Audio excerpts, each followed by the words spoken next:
And here we go. Hello, welcome to episode 159 of CMD Towers Brews and Builds. I'm Mr. Comment number 5, and my fellow host is a spooky boy. There is no bit, BigTuck. Oh, it's BigTuck back from the grave.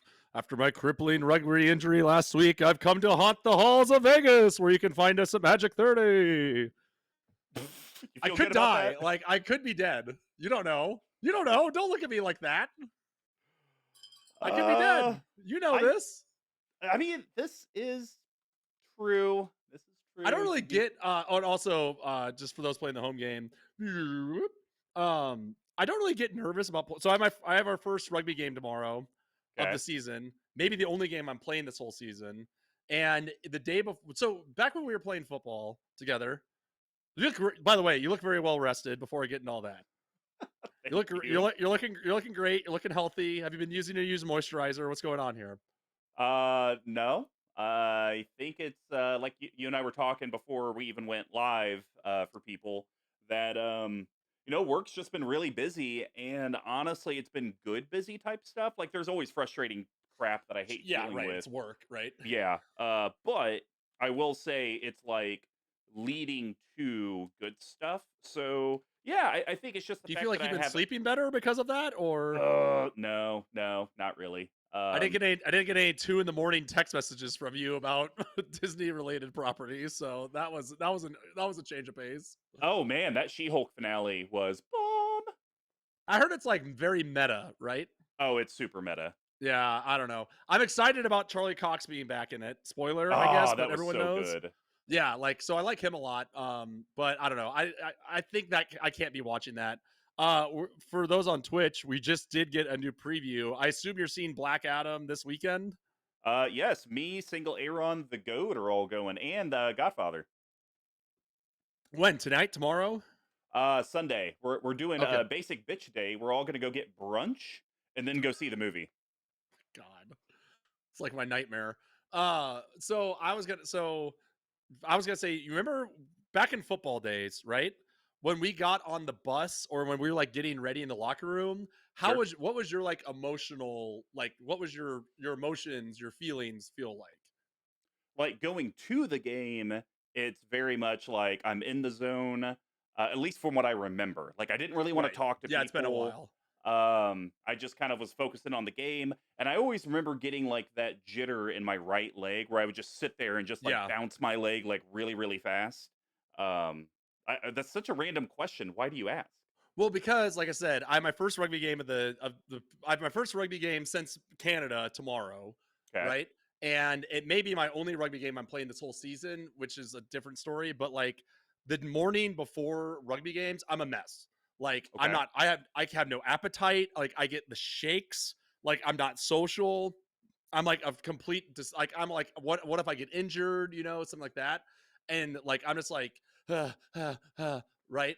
And then the second it goes to kickoff, I'm like dialed in, like for the rest of the game. And I don't feel like even if I'm going down some 400-pound guy one on one for the rest of the game, I'm like completely dialed in, not nervous at all. Is that weird? Huh? That is kind Like of weird. I'm like shaking. And then I was talking to Scooty Shuffles, friend of the show, and he played football in all the way through junior college, I think. And he was like, no, I'd fall asleep like on the train, or like if they're taking buses, he'd be like asleep, like not nervous at all. And I was like, I don't know, man. I just get really anxious. So I'm a little worried about that. But I'm really excited. I'm really excited about this because when people will be listening to this, we will be in Lost Wages hanging out together in Oh person. my gosh! You know what I just realized? That Lost This will Wages is end what I've up been calling Vegas for the last 10 years. no. When people are hearing this, it's very reminiscent of the very first Magic Fest Vegas that I went to, because that's actually when Oh, our podcast debuted. I think it literally really? we had one episode out the week before, and then we had an episode come out while I was in Vegas, and then I think that's Nice. when I texted you like, dude, we got like I think at the time it was like 75 listeners, and I was like, oh my god! Yeah. So I'm yeah, super excited about that, by the way. And we need to talk afterwards about what to bring, but I also have an idea for those who are interested and hearing our experiences of how you might be able to do that out there. But we'll talk about that off cast. Ooh. Well, everyone, as you know, Brews and Builds is our deck tech series. We have conquered our path to 32. We've done some exciting themes that EDH can support, and we're mixing it up and doing a chaos draft. We've done this a few different Woo! times, and it's definitely a fantasy draft with commander decks around some legends. We're kind of shifting it up a little bit. You're going to see a lot more of our content focused on legends that have just recently been previewed or just Yes. recently come out.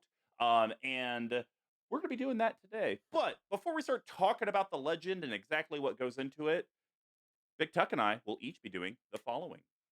We're We're each gonna going to choose. Go ahead. Nope, that's it. Oh, I okay. didn't see. I'm pointedly not wearing my glasses to see how hard it's gonna be to get through this because I've been wearing them for too long. So I didn't see that there was a non-highlighted thing first. So please continue. Choose the quote unquote standard 8 cards each, and we will cover those before we start drafting. But we also need to make sure we leave in the deck 35 non utility land slots open.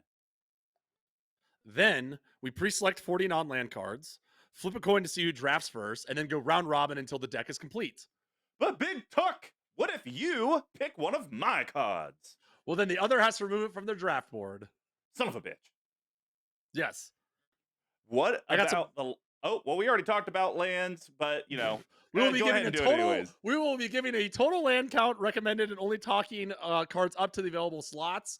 Do you have? I don't think I don't think I have any straight lands in my list. Well, I definitely don't operate whether it's a straight land or gay land, um,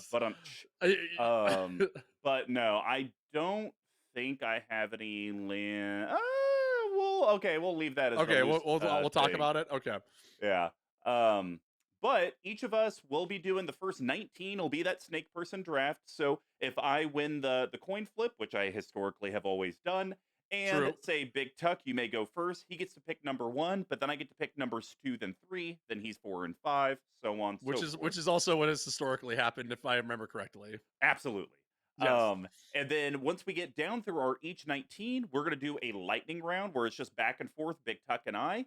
We'll do a quick pause for the live and YouTube audience, but a very short break for the audio only cast while we go plug the stuff into Tapped Out. And then we'll actually give you a look at the deck stats around it. So without further ado, let's get brewing. Yeah. Today, we are focused on Baba Yaga or Baba Baba Lysaga, Yaga. the Night Witch. Man, this is one that I picked out. I thought this was pretty darn interesting, if I'm being honest. Yeah. It seemed like a cool way. It seemed like a cool way to do spooky Golgari stuff without it just being straight busted on the card. So, Sure. Big Tuck, why don't you read who Baba Lysaga Night Witch is? I'll give some insights to the EDH rec data that's at least available as of now, and then we'll just kind of talk Excellent. about our direction for this draft. Yes, and we also should mention that because this is airing Halloween weekend, we do have a restriction. Do we want to talk about that now or later?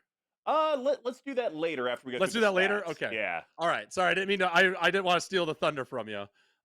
Even though by saying that, I guess I kind of did. Anyway, Baba Lysaga Night Witch is a 3/3 legendary creature, human warlock, which is funny because I guess there's not witch subclasses, right? Or no, there Yeah, I absolutely guess is. not. Is there? No, I think there. I'm pretty sure I have several. A Colas and Golgari. That's a green and a red, or sorry, a green and a black. And she has a pretty cool activated ability, as Mr. Combo alluded to. Tap, sacrifice up to 3 permanents. If there were 3 or more card types among the sacrifice permanent, each opponent loses 3 life. You gain 3 life, and then you draw 3 cards. Better the cold night than her warm hospitality. And so right now, this came out in Baldur's Gate, which was, as of the time of this recording, about 4 months ago, 5 months ago. Wow. Was that May Seriously? or June? How many sets have come out since then? Like 5? 3 million. And so it hasn't been around very long. It almost has 1,000 decks. It's at 888, Wow. which is a little creepy. It would only been creepier if it had been 666. Oh. From a deck distribution standpoint, the average deck usually has about 33 lands, which that's about two less than where we're at. Yep. 30 creatures, 6 instants, 7 sorceries, 11 artifacts, 11 enchantments, and 1 planeswalker. You could definitely see they try to disperse an even amount among the permanence team because of Right. her activated ability. Average mana curve, it doesn't actually give a specific number breakdown, but it looks like it's probably in that 3-2 to 3-6 range, somewhere in there. Yeah. Um, and so, yeah, we did have a spooky, as Big Tech kind of spoiled, restriction around this. This being my selection for the week, I said that the card itself had to be something spooky about it. And by spooky, we mean like witches, skeletons, vampires, just something Halloween themed, murder, blood, something relating to the card. Ability or effect. So Pale Life is absolutely a spooky effect. Destroy target Oh. creature, absolutely a spooky effect. It could be the creature type, as we talked about, witch, warlocks, whatever. But then the other thing that we did do is that if there was some art printed, because I've already gotten Big Tuck for one of his standard eights, if there was one that had some spooky art, that counted as well. So Big Tuck, before we kind of go over what our standards were for the deck, how did you approach building this? Did you try to do anything creative or different? I tried to kind of play a more of a mid-range strategy. I tried to lean into I think I only have like 4 or 5 instants and sorceries, so I'm playing pretty heavy on the permanent space. I think and this I'm pretty sure I read this a lot. I think tokens are going to be really critical, like generating tokens and that sort of thing to be able to sacrifice at least for one of the permanents there. Hmm. So I built around that. I pulled out some pretty deep spooky stuff that is still on theme, with a fair amount of graveyard recursion and graveyard abilities, that sort of thing. So Okay, I'm in a normal world, I'd be playing this as kind of like a mid range Golgari value sort of turbo value sort of deck. So a lot of on sacrifice triggers, that sort of stuff. How about you? gotcha. What'd you do? You know, for me, I really tried to, and sorry about that, YouTube and Twitch. I was trying to refix my window size. So Oh, there we for go. me, I really leaned into all the different permanents. I was like, okay, Okay, yeah, I started doing Scryfall searches, and it was just like, okay, let's just look at all the enchantments that work in Golgari. Let's just look at all the artifacts and planeswalkers, and that's really how I built my list. And I really tried to gravitate to things that had the multiple types, so that way, yeah, when you did do the sacrifice, you could only sacrifice one, and it might qualify all three permanents. right, So that was a real big focus for me. But I do agree. I think this is going to be very much a mid-range value type deck. It's really, I think you're going to do your basic Golgari, loss of life on your opponents. You're going to get yep, you're probably going to pay some life, but you're also going to gain life like Golgari does. And then for me, the draw three cards I thought was very, very powerful. If I could trade two tokens or two permanents that I'll be able to recycle later, and it would qualify for the three, and I get three cards off of that, that's really, really powerful. nice, yeah, yeah, Plus, it's given us those abilities to get stuff in the yard when we want it there. Because you may even do this and be like, you know what? I'm just going to sacrifice this and not get the effect because I want it in the yard because I have something else to reanimate it or something like that. So definitely, I think this commander gives you a lot of legs and a lot of directions that you can really run with. yeah, for sure. Agreed. I think it's gonna be a fun one, and especially because it's spooky. So if we look at the standard cards that we've already added in, like I said, we each picked eight. I'll quickly go through the sorceries and creatures, and then Sure, Tuck, if you wouldn't mind doing the artifacts, instants, and enchantments. you got it. So sorcery wise, it looks like Big Tuck added in Bala Recovery, which is a really good card. Two colorless green sorcery, return target card from your graveyard to your hand. But it does offer the added benefit of being a modal card, so you can have a tapped green producing land on the backside. Also, Casualties of War, really, really good pick. Two colorless, black, black, green, green, sorcery. Choose one or more, and you basically can destroy an artifact, creature, enchantment, land, and planeswalker. It was the Rampant Growth, horrors of war. and Rampant Growth is one that I gave Big Tuck crap for, but okay, so here's a question, though. I know for a fact you didn't pick this art, because you never pick art for Tapped Out, ever. I don't know what you're talking about. Yeah, exactly. You Was lucked was into it it. was it perhaps a happy coincidence? Yes, it was. So he picked the Rampant Growth from 40K. It's a colorless green sorcery. Search your library for a basic land. Put that card onto the battlefield tapped, then shuffle. That one. And yes, we are not showing these currently on screen just because it would just be Yeah. way too much just doing it. But you guys will see the rest. But it does count because, as Big Tuck pointed, there's kind of these bloated Yeah, they're Tyrannade invaders coming in. yes, exactly. They come in and suck the biomass from. They're pretty much like the aliens from Independence Day. They come and suck up all the resources and then go on and with bigger and bigger armies. Gotcha. The next one was Toxic Deluge to round out the sorceries. 2 colorless black sorcery is an additional cost to cast a spell. Pay X life. Pretty self-explanatory there. All creatures Yep. get negative X until end of turn. And then we do have 4 creatures. All of these are mana dorks, which is perfect. Yep. Blight Soil Druid, colorless black, pay a life, add a green. Deathcap Cultivator, colorless green, add a green or black to your mana pool. Elves of Deep Shadow, single green, add a black, it deals 1 damage to you. And then finally, Leyline Prowler, colorless Golgari, Death Touch Lifelink, and it also taps to add 1 mana of any color. Perfect. Yeah, and then rounding out the artifact package, we have a immediate banger in here.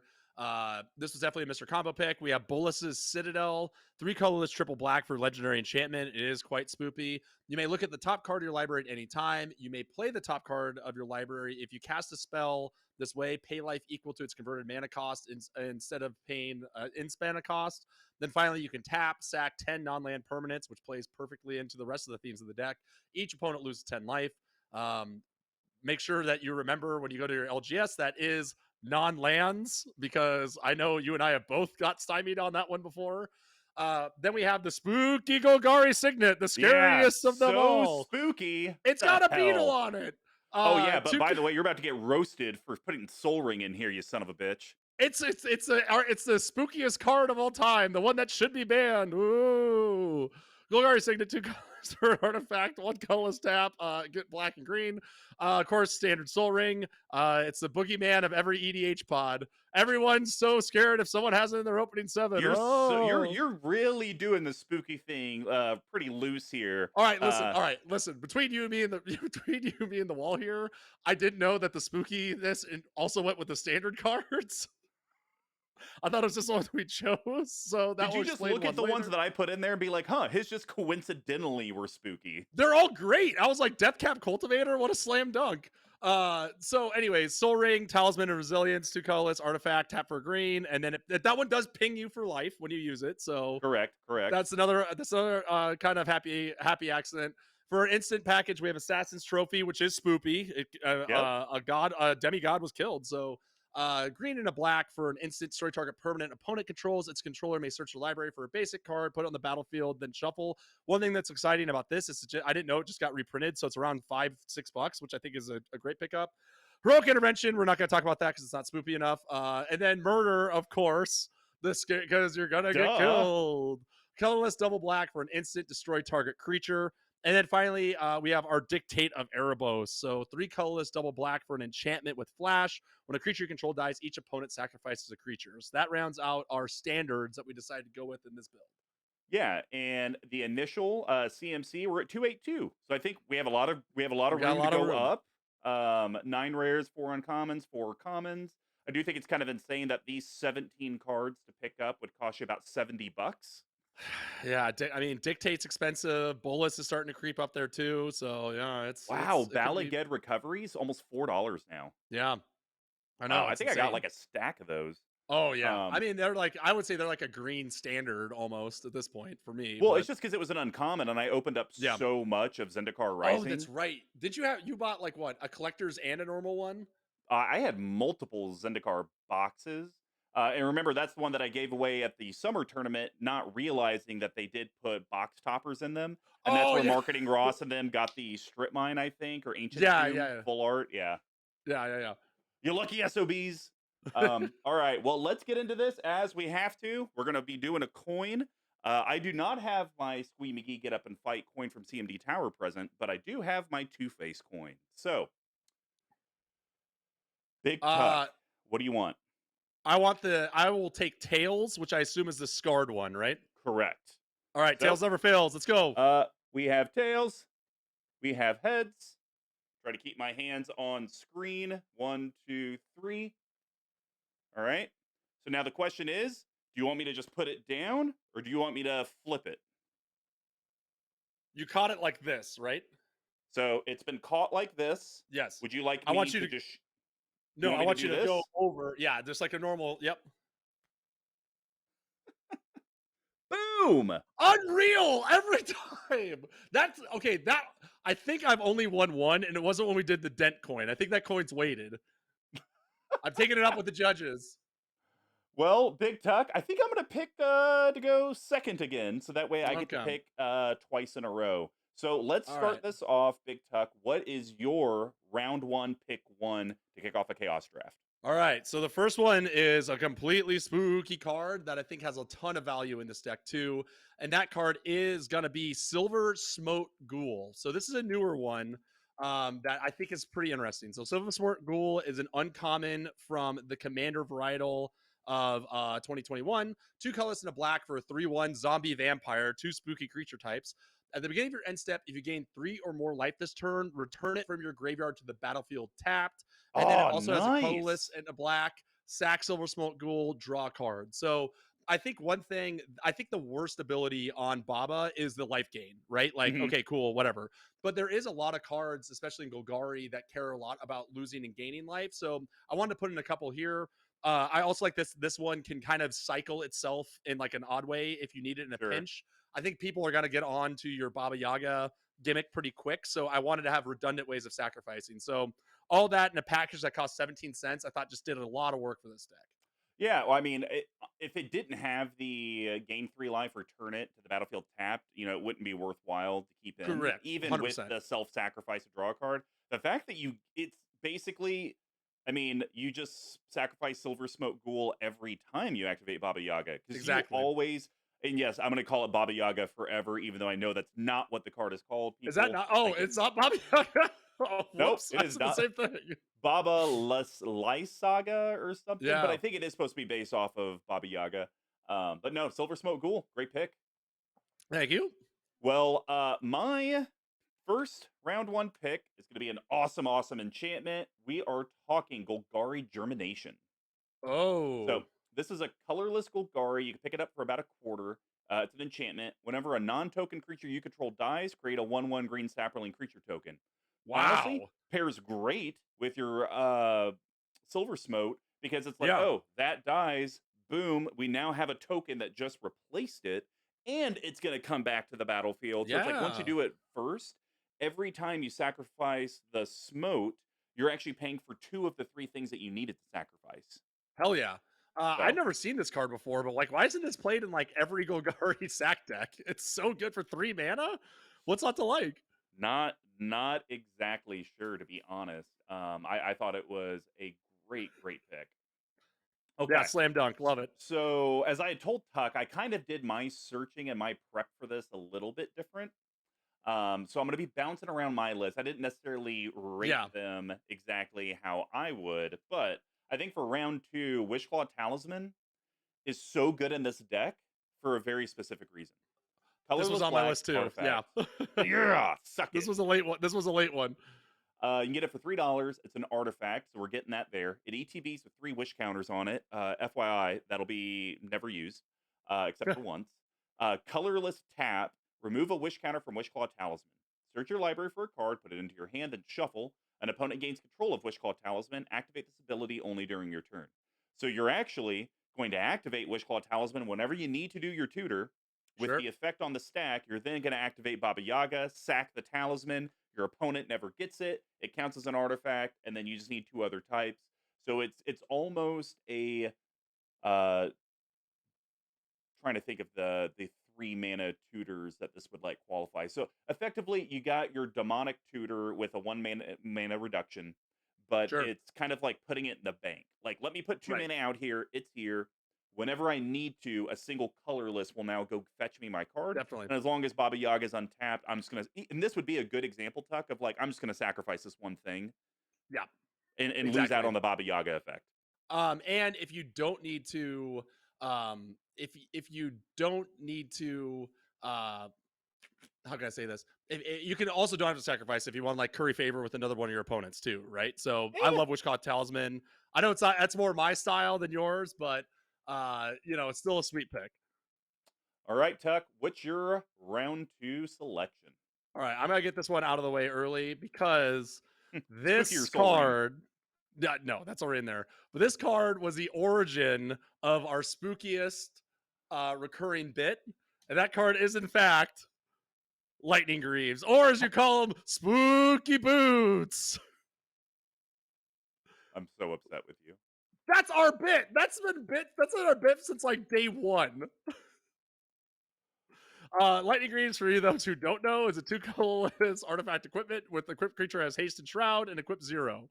Yeah, it's the Spooky Boots. So come on, it's got to be in there. I get it. It's a bit, but it doesn't fit. It's not spooky. There's It's a nothing Spooky Boots. spooky. How many more times do I have to tell you this? I'm even like looking at the other arts. Like, is there anything like kind of spooky in the other arts? Nope. Oh, Nope. Not. absolutely not. But these are, in fact, Mr. Combo, am I wrong or am I right? Are these or are these not Spooky Boots? Why did we even start calling them spooky I boots? honestly have no idea. I was thinking about that like today when I was at the gym. I was like, why did we start that? It's kind of the same sort of like mnemonic. Like you, how many times have you said the phrase "toit like a tiger" before in your life? Once or twice. Okay, but you know what it is, right? Like you go, Sure. oh yeah, it's toit like a tiger. Where's that from? God only knows. So That's fair, I guess. All right.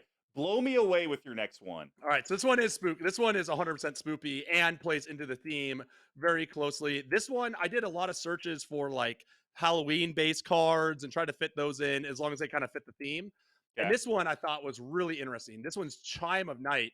And Jesus, is that some spooky artwork or is it not? So, colorless in a black for an enchant creature. So when it's in or an aura, enchantment aura, and then when it's put into the graveyard from play, destroy target non-black creature. So I thought this is Ooh. kind of like an interesting technique of either like baiting out one of your opponents, right, and Yeah. entanting them if you're going to do a board wipe, or even just putting it on one of your own creatures, knowing that if your creature gets blown up, that's going to be a rattlesnake there, or eventually you just sacrifice it to Baba Yaga, and then you're off to the races getting that non-black thing. Granted, the non-black kind of sucks. They don't really do that anymore. That's kind of was like black's sort of cheap removal back in the day. Hmm. But for me, I just thought it was an interesting ability and an interesting card type to sacrifice. Yeah. No, this actually does fit it. It's destroying something. It's a super scary artwork, Yeah. and it appeals to me. It's an old ass card from Urza's There you go. Destiny. So yeah, this checks all the boxes. Yeah. All right. Did it. The next one, it's gonna have a lot of spooky consequences Oh. because you're gonna have to lose life to get the You benefit. son of a bitch. This card's not spooky at all. It's absolutely spooky. You lose a life on every effect. Okay. I also missed that part of the lose a life in your bizarre. How is that You said bizarre? like That seven that is things. destroying, paying life. Like, this is you purposely hurting yourself to get benefit. Chart Absolutely, Spark. that's spooky. To be fair, Chart Spark in Twitch just said it's spooky crime.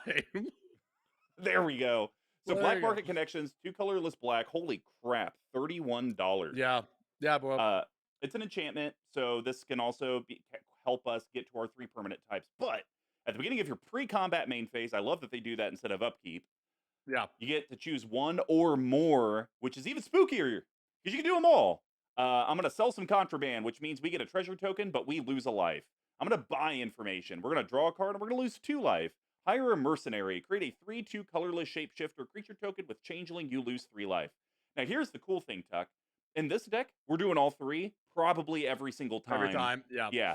And what's interesting is you and I have talked about this card in the past, maybe for one of your decks, maybe for something else. And I think you and I had pretty much said that the hire a mercenary we would never do. It was always, well, I'm going to pay 3 life, draw a Yeah. card, get a treasure token. But in this deck, we want those creatures, so then that way we have another target for the sacrifice. So Yeah. I think this is an absolute slam dunk in the deck. Yeah, and in a pinch, you can sacrifice it too if you're like, I don't really need this anymore, which is Yep. not the ideal thing. I did finally see this in play, and someone chose 5 life every single time and just ran us over with value. 6 It life, was you mean? incredible. What? 6 life, you mean? Six life, yeah. Someone just chose a six life every time they had it out, and it was so hard to come back from. So that's only two Baba Yaga triggers too. Think about that way. Hey, there you go. Yeah. All right. Well, for round four, I'm going with one of my favorite things in all of Magic, where you have off-colored cards in a deck. And so we are talking Bastion of Remembrance. And yes, it would always be helpful if I could learn how to spell. Oh, this So is a good card. yeah, Bastion of Remembrance is going to be two colorless black. It's an enchantment. And when it ETBs, you're going to make a 1/1 white human soldier creature token. Not super creepy. But whenever a creature you control dies, which we're going to be sacrificing and killing our Yeah. creatures all the time, each opponent loses a life and you gain one life. And oh my gosh, Tuck, this card's $3.50. This Yeah. is a bulk It's uncommon. also expensive. Good lord. I think I have like 7 of these just sitting in a binder. So Yeah. obviously we get the enchantment, we get the creature. You know, you could almost say, hey, it's 3 mana. I just need an artifact and I get a Baba Yaga trigger if you want. But I Yep. do think that second effect, being able to slowly drain out and do that blood artist type of effect on the table, is just Yeah. going to help. Because I don't think I mean, there is an infinite combo that I may get to at some point. But outside Oh. of that, there's not like it's just mid range. And the way you went Yeah. off of mid range is that persistent effect. And I think that lose a life will be the big one. Yeah, I love it. This was kind of on the list for me as well, but the artwork it just wasn't spoopy. It wasn't quite spoopy enough for what I was looking for, but I like it. Yeah, we do. I think having a critical mass, as we say in these, is going to make this deck really sing. Yep, absolutely. All right, Tuck, complete out round 4 and open up round 5. All right. Well, this is a quick one.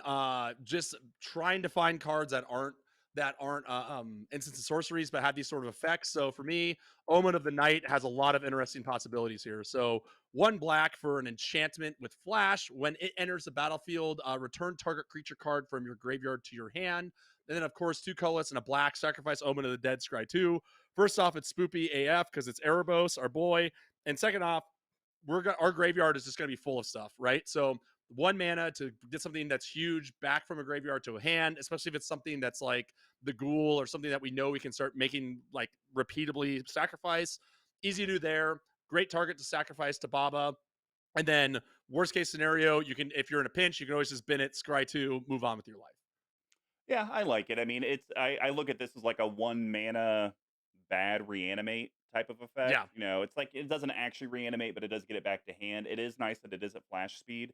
And like you said, it's like once it does its bit, it's Baba Yaga fodder, and you're Yep. gonna need weird one-off enchantments and artifacts and stuff where it almost felt like it could have been an instant or sorcery, but it Yes. sits there. You need Exactly. those for this deck. Exactly. Completely agree there.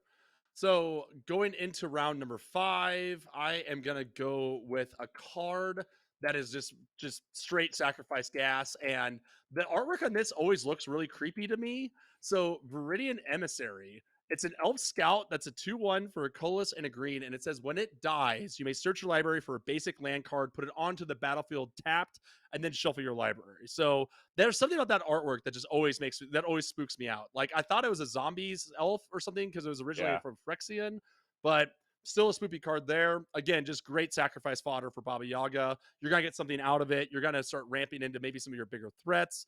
To me, this is kind of like a staple, standard sort of Golgari sacrifice fodder sort of target. Yeah, no, that's fair. The artwork is creepy, so It's yeah. it passes. Oh, well, that's You why, said because creepy artwork. Tuck, so they've actually errated the card. It's What do actually you a mean? Phyrexian elf scout now, so that's why it looks so creepy. Oh, there we So go. yeah, that makes more sense now. I knew All there's right. something creepy on it. Well, I'm gonna complete round 5, and I really, really, really think it's creepy. It's creepy because if you look at the art, it's real like it's a living forest and dryad arbor. So dryad Who's arbor. playing fast and loose with the rules now? Well, come look at that artwork. It kind of reminds me It, of that forest in Lord of the Rings that the company yeah, goes through, and like the trees are like alive, and it's kind of creepy, and right. or like the trees that the headless horseman would ride through. Come on, that's scary. It is somewhat creepy, but this is you're on notice. You're on notice for this. So this is a land creature. It's a forest dryad, and that's why I was trying to Yeah. stretch it because it fits so damn good. It's a land creature, forest dryad. It's a 1/1. and but it doesn't have a casting cost, fam, as the young kids would call it. You play this as your land drop, but it does have summoning sickness. You can't tap it until the next turn. But I think you have to have this. You need as Yeah. many of these creature plus whatever else in the deck as possible. Yeah, again, the spookiness question mark maybe a little bit, but yes, this is a slam dunk. Two for one for Baba. Great target, even if it comes into play effectively tapped, right? Yeah. You can't use it right away. This is gonna come in a huge pinch for you. Cool. Well, before we start round six, we would love for our community to check out our great patron community. Patreon.com/CMD Tower. We have a lot of different tiers on there. Lots of ways for you guys to be rewarded and get engagement with the channel. Actually, be on Slinging Cardboard Rectangles. You could be on Brews and Builds. We're actually kind of working out the details around being able to host a patron only Slinging Cardboard Rectangles on Sunday afternoons where you guys would come in and actually drive the gameplay, and someone from the CMD Tower admin team would actually kind of act as like a commentator or the John Madden, like, oh man, look at that. And What a just kind of, blowout! yeah, and providing all of that color commentary. We thought that'd be kind of fun. So lots of different ways to contribute. Just remember patreon.com/CMD Tower. So opening up round six, I think this card absolutely qualifies as a spooky card because it does bring things back from the dead. So, Journey Ooh. to Eternity. Colorless, black, green, legendary enchantment aura. Enchant a creature you control for $5. That's all it does. No, I'm just kidding. When enchanted creature dies, return it to the battlefield under your control, then transform Journey to Eternity, or well, you got to return it to the battlefield transformed as Atzal Cave of Eternity. It's a legendary land. You could tap it to add 1 mana of any color to your mana pool, but the creepiness continues for Yes. 3 colorless Golgari tap. Return target creature card from your graveyard to the battlefield. It is an overcosted reanimate, but this card is going to just help out a Yep. lot. And I think it's going to be super, super easy to get it to trigger. Absolutely. You can sacrifice it as enchantment in a pinch if you need to, which isn't ideal. But if you need to draw some cards, you get there. And to your credit, the backside of it is very spoopy because it's got this like old creepy ass skeleton on it. So fits the bill for you. Yeah. All right. What's your round six? All right, I want to get back into your Dryad Arbor thing, right? Okay. Because a garden is not inherently scary, but if it's a garden inside a gravesite, then it's very scary or very spoopy. And that's why Yadara, Grave Gardener, is going to bring some interesting options to the table here. So 4 colorless and a green for legendary creature Tree Folk Druid. That's a 5/5. Whenever another non-token creature you control dies, you may return it to the battlefield face down under its owner's control. It's a forest land with no other types or abilities, which is good because now you're just recycling your own things into another permanent that you can then sacrifice to Baba Yaga on the rebound. Okay. So I like the idea in theory. I think though that this is a card that you have to be really smart about when you play it, Yes, because like even your the card you opened up with, you wouldn't want Yadara on the battlefield with that card. but it is a may. You may return it, Oh, okay, okay. Oh which yeah, is no, way then it's which is way way better. better. If it was just return it, then it'd be like that might be more Yeah. of a build around. Yeah, that's probably a little sweatier. But the fact it does give you that may clause will let you keep the things in your graveyard that you want.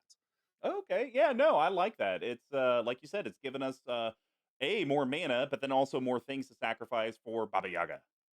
Yeah. All right. And then I'm going to go with one. Sometimes you just got to go with the theme, right? And what screams more Halloween than not just flying mammals? Not Flying kitty just flying cats? mammals. Well, we'll get to that. Especially big chubby ones, like the one that I have in my other room. This is baby stouts month. But the classic, you gotta pull them in here. The vampire bats. Whatever Jeez. bats do. So it's just 1 black for a creature bat that's a 0/1 with flying. Then you can pump it twice to make it a 2/1 until end of turn. It's a spoopy ass card, and just for 1 mana, you have an immediate thing that you can sacrifice to Baba Yaga. There I'm we going. I go. told you, there's for each heroic intervention misprint that I have one that's just a fastball down the middle that maybe not even as great in the deck. So For me, that's why I like it. It's a spoopy ass card. If we're doing spoopy things, you might as well put this in here. That's fair. That's fair. All right. Well, I'm gonna complete round 7 with the queen of spooky, Liliana Dreadhorde General. Of course you would. I mean, arguably, it's probably one of the best planeswalkers out there. I think Printed. this is your favorite planeswalker, or at No, least the no, one that no. you put in the most decks. No. It's the Liliana Last Hope. That's my favorite planeswalker. That's the one that I would run in as many decks as I can, and I usually ultimate it almost every time I play it. Yeah, you So do put this one in a ton though. You gotta admit. I only have it in 2. I just mean in the lifespan of B&B, I would say we've talked about this card in your cuts and Oh, ads that's or the fair. deck maybe 30% of the time. All right. So it's 4 colorless, black, black. It's a legendary planeswalker Lily. The cheapest copy you can get, $20, and that's the secret layer. Yeah, Um, Gosh, they don't even have the War of the Spark Japanese version like price listed. It must be thousands. And what it does is a lot. Comes in with 6 loyalty. Whenever creature you control dies, draw a card. So now when you're doing your Baba Yaga stuff, it's yeah, potentially getting 4 cards, 5 cards maybe, depending on how many creatures you're sacking. And heck, this even gives you the incentive to do the Baba Yaga, even if you don't have the 3 different permanents. Because it's like, well, I'm right, going to draw 3 cards. exactly. +1, make a 2/2 zombie creature token. Spooky. Nailed -4, it. each player sacks 2 creatures. Spooky, spooky. Double -9, spooky. each opponent chooses a permanent they control of each permanent type, then sacks the rest. It's so goddamn spooky, the table will quit. It's a great card. This is one I've been meaning to buy and go to our future soon to be potential sponsor drop and get like 10 copies of because it is insanely good. So good. All right, round 8, kicking off. We're going with another spooky planeswalker in Tevish Zat Doom of Fools. Ooh. 4 colorless black, Me legendary likey. planeswalker Zhat. It's a mythic, cheapest copy is about $6. Plus Oh, that's 2, not bad. create 2/0/1 black throw creature tokens. Oh, and it comes in with 4 loyalty. +1, you may sack another creature or planeswalker. If you do, draw 2 cards, then draw another card if the sacrifice permanent was a commander. -10, gain control of all commanders. Put all commanders from the command zone onto the battlefield under your control. So Oof. really, this one, the spooky artwork. I mean, that's really creepy as Yep. hell. Yeah, It does he's creepy. do sacrifices, which I would, that's spooky. Thralls are really ugly looking, creepy Oh yeah. things. Like Disgusting. Tuck, when I see the token of the thrall, it reminds me of those little things in the Halo series that would like Oh, scamper yeah, around, yeah, and yeah, you'd the have to little use your flood machine guys. gun. Yeah. Oh yeah. Yeah. Head crabs, if you will. Yep, love it. I always forget he's partner too. I Hmm. just can't keep up. It's too much. It's too much. All right, Tuck. Well, what is your round 8? This is another grain card. I probably should have put this in instead of heroic intervention because I think it's insanely good in here. But of And it course, actually the, counts.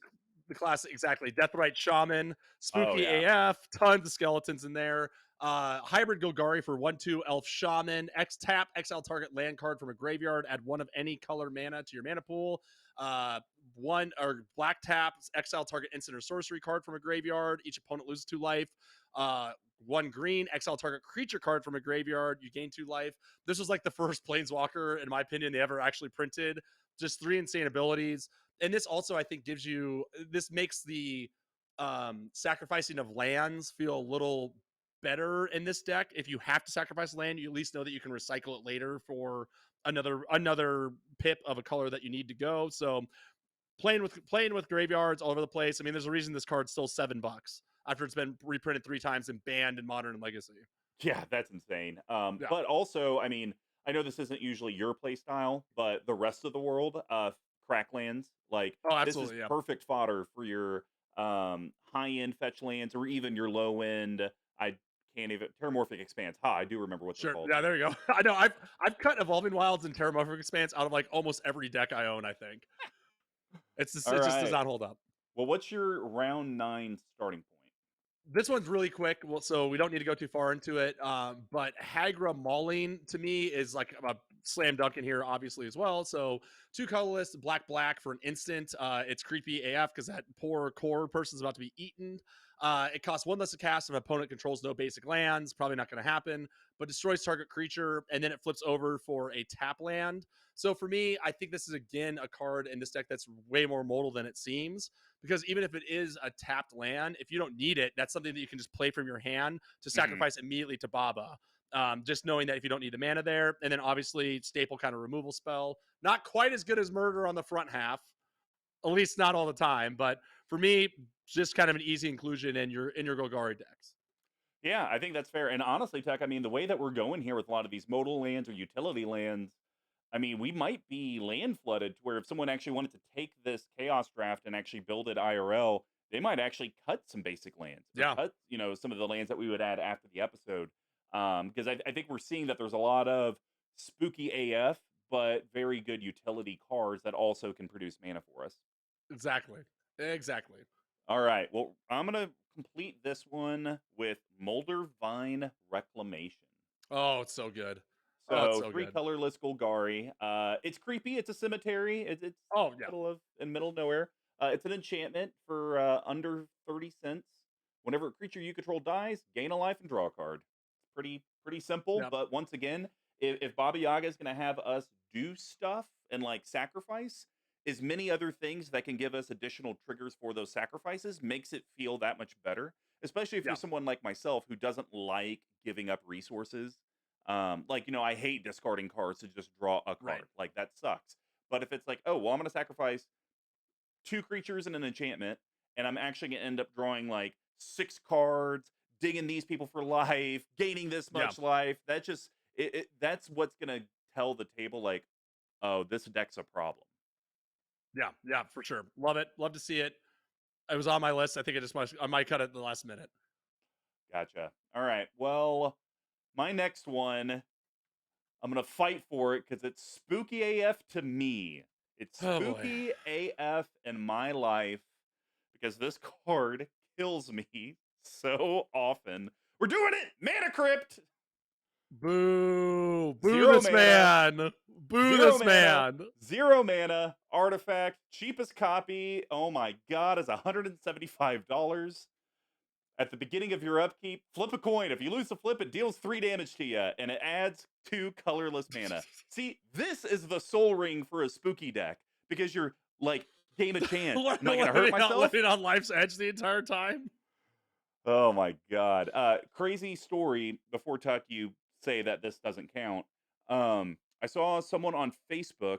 They were selling like I guess they used to have these like sealed packs that would have like 50 of the same card or 100 of the same card in them, something like that.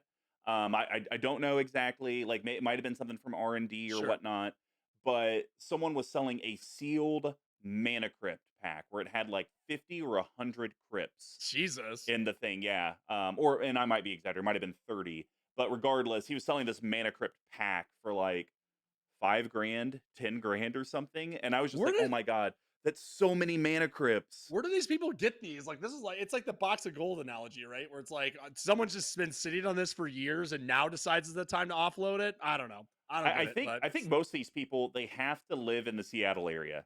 And it's just like oh people that worked at Watsy that have died, moved, stuff ends up at thrift stores, yeah, or they just know someone. They're like, oh yeah, es- go clean out the warehouse and they just find it. I think it's just that type of stuff. I think in the estate rest sales. of the Yeah, country, it's just luck at that yeah, point. yeah, pretty much. All right, Tuck, what's your next one? All right, I think I'm gonna go with this one. This is an interesting one. But I think it's got a lot of utility in here too. I'm gonna go with Blight Mound. So this is a Oh, 2 colorless and a black enchantment that is coming in for about 75 cents. And it has attacking pests you control get +1/+0 and have menace. But more importantly, whenever a non-token creature you control dies, create a 1/1 black and green pest creature token with when this creature dies, you gain life. So, like I said, we kind of have like a little bit of a life game, tiny sub theme in here. So at least you get that back. And like you said, we're going to be sacrificing piles of creatures, tokens, non tokens, those sort of things. So building our army, making them bigger, and just giving even more sacrifice fodder to Baba Yaga. So interest could have an army of these at some point, and then you can just kind of get a blowout. so the funny thing, the Blight Mound and the Golgari Germination, that with your Silver Smote. Every time you sack Silver Smote after the first time, you always then have your Oh, 3. yeah, yeah, Every yeah. time. You just have to make sure you gain that 3 life, which Blight Mound's gaining you a life. Golgari Germinate, I don't think that one did. Molder Vein Reclamation, that's going to gain you a Yep. life when stuff dies. So, I mean, you could literally have it set up to where, oh yeah, I'm just going to be sacking every single turn. And it almost kind of turns into like my Shirai deck, where it's like, how do we stop this? Right. The Yeah. This engine is is too good. it's too strong and there's too much stuff going on there. So, It's too um, sweet. too sweet. So for my next pick, this one's going to be just another fastball down the middle. It happens to be Spoopy, reassembling skeleton. So Yep. colorless in a black for a 1/1 skeleton warrior. That's an uncommon for 20 cents. Colorless in a black, return it from your graveyard to the battlefield tapped. I don't love having too many of these in here, right? I think Sure. then you kind of get flooded with a bunch of shit that you don't necessarily need. But this is just like a great way to always have a target to sacrifice for a myriad of different things that you want. Keep bringing it back for its own casting costs. This seems to me like it's really got a lot of value in a deck like this. I didn't add it to any of my list, but do the and if you have them, you can just tell me to shut up.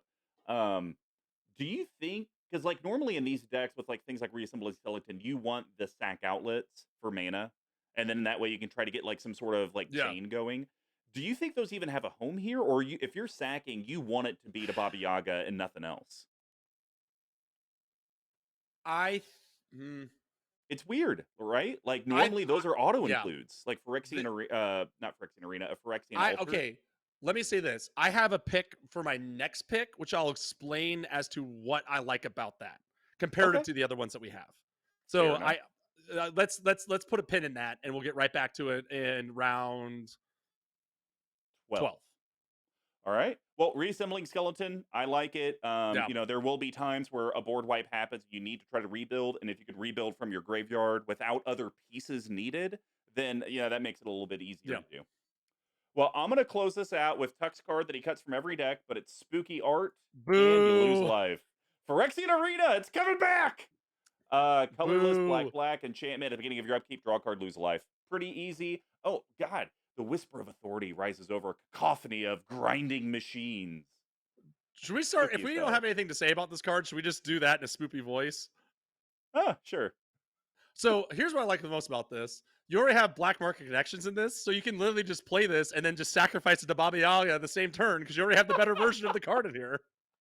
That's why I like this card in this deck. Slam dunk. Crazy. All right. Well, my next one is actually Kaya's Ghost Form. I think this Ooh, is good one. so Great. good. Yeah. Slam dunk. Slam dunk on here. So Kaya's Ghost Form, single black, 36 cents, enchantment aura. Cool thing, enchant a creature or planeswalker you control. When enchanted permanent dies or is put into exile, so basically they got to shuffle it or bounce it, return that card to the battlefield under your control. I mean, it's an Yeah. absolute slam dunk. If you could throw it on your planeswalker, and it's like if you really needed that Baba Yaga trigger, you could target this, the planeswalker, and a creature to get Completely your agree. thing, or just target the planeswalker or whatever else. Heck, this is good because if we do want to ultimate our Liliana, she dies, but then it'll come back and then it doesn't. The pain train Yep. continues. So I think Yep. this is a great pick. Yeah, I'm big on it too. I think this is also a great target for your commander, right? Same thing. And we're talking Hmm. about you either get it back or you can just sacrifice it if you need it in a pinch. So love it. Can't say enough good things about this card. All right, Tuck, what is your round Okay. 12 and the story behind it? So the one, where did it go? Oh, here we are. So the, I don't, I think the card like the altars of the world. I don't know if we're ever going to be that mana starved in this deck because so far most of the stuff we talked about is pretty low end, so we can Yeah. sacrifice it, get it out quickly, and go. So that's why I think a sack outlet in the form of a card called Fiend Artisan, which is definitely spoopy, has a ton of range in here. So this is a card that was really hyped when Ikoria came out, then kind of fell by the wayside, and now it's only $6. I think I'm gonna pick up a copy of it too. So Golgari hybrid for a 1/1 creature nightmare. That's a mythic rare, so already spooky enough. So number one, it gets +1/+1 for each creature card in your graveyard. So already this is going to be a good late game pick there, right? So then we have X, and then Golgari hybrid again. Tap, sack another creature, search your library card with converted mana cost X or less. put it onto the battlefield, then shuffle your library. Activate this ability only anytime you can cast a sorcery.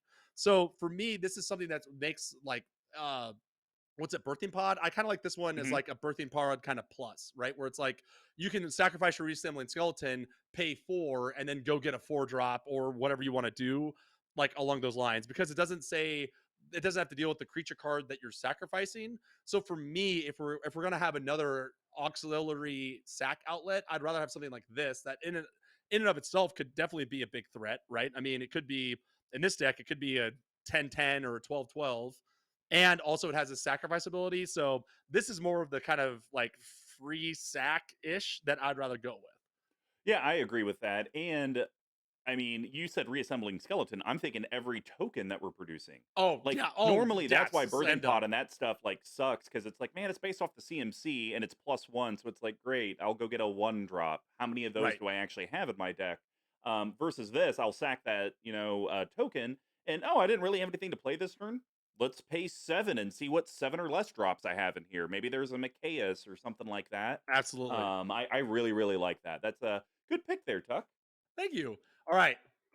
So to round this off, especially because I can see the notes and I know it's going to be happening after yours, this was the card that came to my mind immediately when you gave me this deck, when you Okay. said the commander and the spooky theme. And it's I think this card is so cool, but it's so niche, like it's so hard to play. So it fits everything. Deals with creatures dying, deals with spoopy things, deals with reassembling skeletons, and that card is our old pal and friend Skeletal Swarming. Let's go. 3 colorless, a black and a green for an enchantment. Each skeleton you control has trample, attacks each combat able, and gets plus X plus 0 or X the number of other skeletons you control. At the beginning of your end step, create a 1/1 tapped black skeleton creature token. If a creature died this turn, create 2 of those tokens instead. It's amazing. It does everything this deck wants. It's spoopy because it's got your skeletons. It's going to pump your reassembling skeleton into something that might actually be a threat at some point. Magic Christmas Land for sure. But we are going to be sacking creatures every single turn that we have. Whether it's to Fiend Artisan or whether it's something else, we are always going to get those two skeleton creature tokens. And I bet you this: Boldvine Reclamation, Phyrexian Arena, Black Market Connections, no one's going to do anything about this card. If we get it down early, this card's going to run people over and run them out of the game. Slam dunk, best card in the deck, no questions asked. Total build around for me in this deck. I'm really shocked that they didn't have for the instep clause a if a non-token creature died this turn. Like, how did they miss that? Maybe it's because it's a bulk rare, or scratch that. The Ampersand is $33. But it's like it's a perfect like cycle in of itself, right? So Yeah. this was a card I would build this deck around if I was gonna build this in real life, because it just does everything that you want. Well, I think this card is also one that you'd want to build the deck around. Some call it a massacre. You I bastard! I love how so far I've only stolen stuff from you, but yet you have yet to steal anything Oh, from oh, me. let me tell you, we haven't even gotten to the weird stuff yet. So Meat Hook Massacre is The X best card black ever black. printed in black. Yeah. And it is a legendary enchantment. So it has recently been banned at standard. It's still a $50 card, which is insane. When Meat Hook Massacre ETBs, each creature gets minus X until the end of turn. Whenever creature you control dies, each opponent loses a life. Whenever creature an opponent controls dies, you gain a life. So it's spooky all over. Literally, the card art and the title of the card scary as hell. And the actual effect will put fear into the table's hearts. Is this a I have nothing more to say about this because I was on my pick. The only thing I'll say is this a black staple now? No, You don't think so? I don't think so, because not every black deck cares about its creatures dying. True, true, true, true. So now, if you wanted to say, "Hey, is this now up there with Toxic Deluge as a or not Toxic Oh, Deluge?" Oh my gosh, what's the black? And then when it'll shuffle back into your library. Um, Black Sun Zenith. Black Sun Zenith. Now, if you wanted to say, "Hey, is Meat Hook Massacre now on the same level as Black Sun Zenith?" Like, if you're putting in Black Sun, you might as well do this. Yeah. That I can get on board with because they're both Aha. Okay. X. They do this minus effect to the creature to the board. I like that. But as a black staple, I think you have to have a lot of the creature aspect too. It's Hmm. not good enough on just a removal by itself. Sure. Yeah. Yeah. Yeah. That tracks. All right. Well, that's going to complete round 13. Before we head to 14, we'd love for you to go check out abyssproxyshop.com. And if you do and decide to make a purchase, if you use code CMD Tower, you're going to get 10% off. Please, for the love of Christ, it's CMD Tower, all one word. People stop doing Command Tower. That is not us. There's actually Or some channel that I think that's called Command Tower, but they haven't put out content in like a decade or something like that. really? So, yeah, because I remember when we first started, we saw them and because I think we were having issues getting like Right. domains and stuff. But anyways, they do have a great proxy playtest collection on there. They usually print on demand. They can do custom decks. I've had multiple custom decks done by them. It's usually I think about $400 to get a full 100 card deck, and you could pick the card art, you could pick the titles of it, you can really dictate every piece of it, or simpler way, just go on there, search the catalog, and you can get proxies as cheap as $3. So with Wizards of the Coast making it okay for proxies, it should be okay for you too at abyssproxyshop.com. Hot take. All right. Round 14.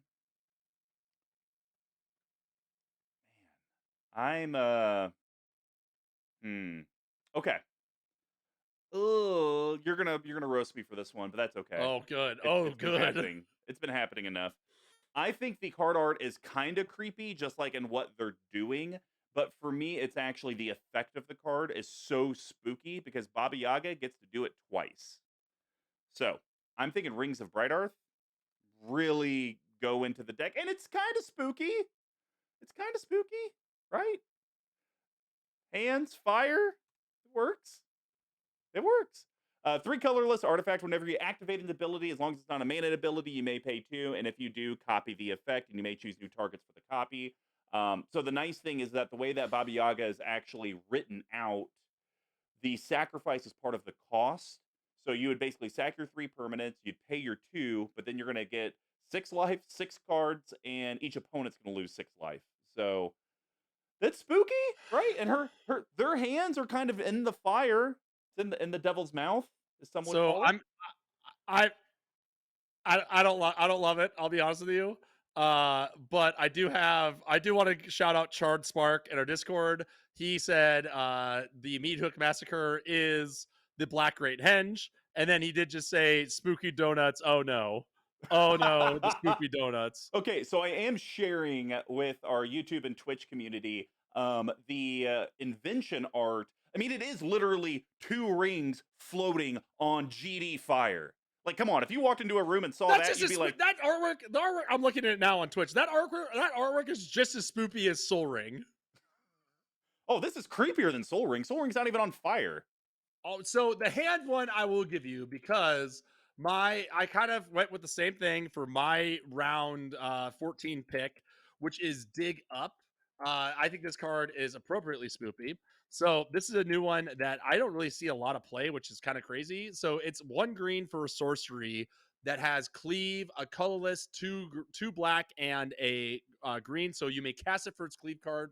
If you do, remove the words in square brackets. One of the stupidest and overly complicated mechanics that Yep. Wizards have come up with. But for 1 green, effectively, you can search your library for a basic land card, reveal it, and put it into your hand, then shuffle. Or for 4, you can search your library for a card, put it in your hand, then shuffle. It's about 140. So for me, again, I just like this as the utility, and it's got those big claws and that scary little maggot in there. So And I'll give you kind of a more this. themed demonic tutor. And I am sharing it with our viewing audience. The double feature card is Oh super yeah, creepy. I mean, it's yeah, the black black and and white. white. You got the creepy hands. It kind of gives you that werewolf kind of aesthetic from like the 30s and 40s. So okay, so there we go. That's a cop. We got creepy hands. That's what we're Creepy, going with. yeah. All cards with creepy hands. That's what we're looking for. All right, round 15. Start us off. Oh shoot, it's me again. Okay, I am gonna go with a call. Another. This is the one where I was pretty sure that nope. Okay, sorry. Which is not a keyword. It's just in the thing. But Told you. which of the Moors definitely Smoopy. 3 colorless, double black for a creature, human warlock with death touch. It's a 4/4, and it says at the beginning of your end step, if you gain life this turn, each opponent sacrifices a creature, and you return up to one target creature card from your graveyard to your hand. So, just Oh, doing your again, like you said, right? This card just we got to come up with a new term for this, where it's like this card just benefits from you playing the game, yeah. right? This just benefit like playing the deck or whatever you want to call it. Just by playing the deck, you're gonna get value out of this, right? The creature card from your hand to the graveyard to your hand is like kind of whatever. But the fact that this is just a repeatable way to force your opponents into sacking their creatures, to me, it seems like it's pretty strong. And it's also very spoopy. Many arms. A lot of arms going on here. A lot of arms. What A do you lot think of they do arms. with all those arms? I don't know. Just imagine. See, I was about to say maybe they're just like corpse arms, like it's from people that the witch is like sacrificed and Right. they're just like attached. But now I see them like holding stuff. So Well, yeah, like yeah, one of no, them's got the great card. lantern, one's got so you can like hold a light, feed yourself, use a walking stick, and draw a knife, and then the other two are just for spoopies, I guess.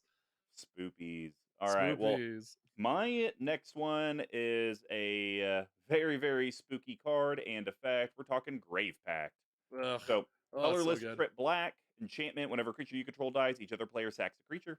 Pretty easy. $27 is the cheapest copy you can get. Jesus. Yeah. I mean, they're just not gonna reprint this, right?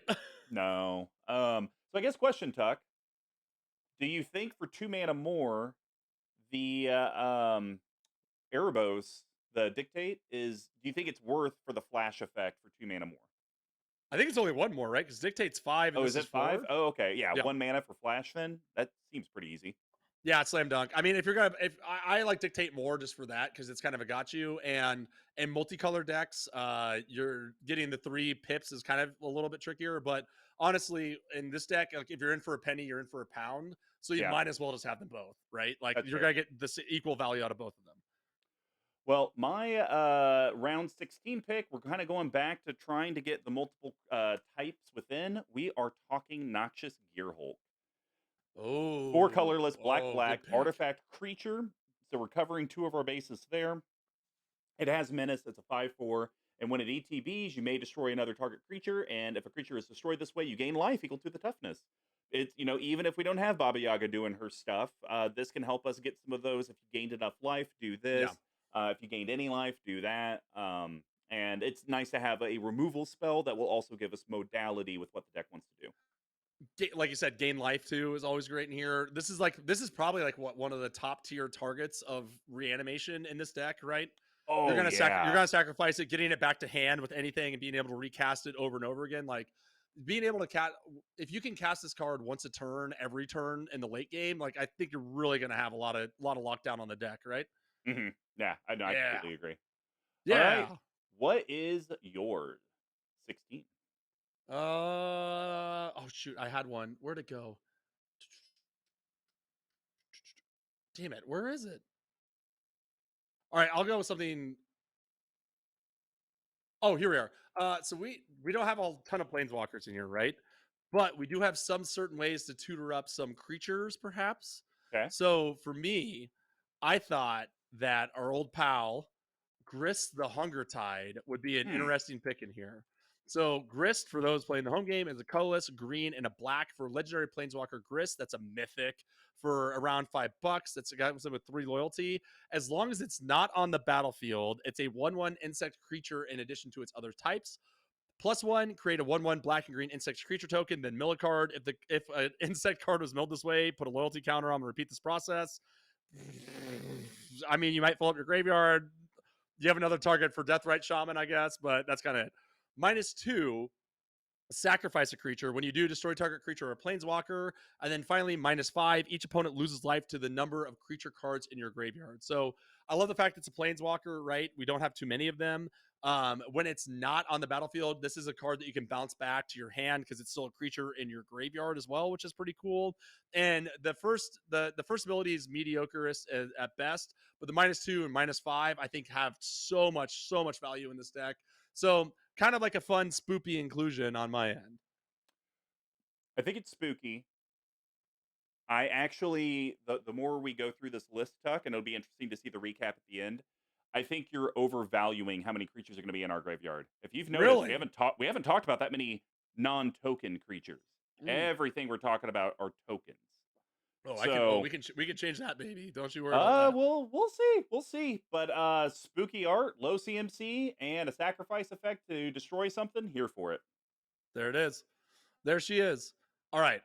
I'm gonna pull one out that I know is not a good. Wait, hold on. I actually do have a good one. I have a couple in here that are like super Halloween themed, but this one, okay, this is one I want to go with because I thought this card was really interesting. So again, riding around on bloomsticks or broomsticks, if you will. This girl is going to start getting stuff out of the game that your opponents never saw coming. So we're going to go with Thought Picker Witch. One black for a 1/1 creature wizard, human wizard redacted. One colorless, sack a creature. Look at the top 2 cards of target opponent's library, then remove one of them from the game. Like you just said, we have our tokens lying around. Now we have something to do with it. It's kind of like a roll your luck. You're roll your luck, right? Hmm. You can pay. You might be able to get something like I don't know, a Kozilek or a Dark Seal, or you might just get a land if someone's land starved. I think it's like a fun ability just for one. I run this in my Shirai deck, and it's a Wait, banger. really? Yeah, Oh, sick. yeah. Nice. Oh, it's also a How 1/1. Nailed it. Yeah, and yeah, the whole opponent's library, then exiling it from the game just wrecks Yeah. people. It just wrecks people because so many people want to be like, okay, before the end of your turn, I'm gonna mystical tutor or vampiric tutor, and it's top of library, and it's like, damn it, they're gonna draw it, and it's like, oh, okay, well, once that's resolved, and before we move to the next phase, I'm gonna now do this, sacrifice a creature, and it's cool because you can actually sacrifice Thought Picker Witch. It doesn't have to be Right. another creature, and it's like, yeah, that card you tutored, exiled. Yeah. All right. I Yeah. thought you liked that one. I thought that one would tickle your fancy. All right. Well, I'm going to complete out this round with a very, very scary looking card, and your table will be scared when it lands. Wormcoil Engine. Oof. So, It is spoopy. Wormcoil Engine, 6 colorless artifact creature. We're covering our basis there. It's a Yeah. mythic. It does. Quick pause. Should this almost just be an artifact deck?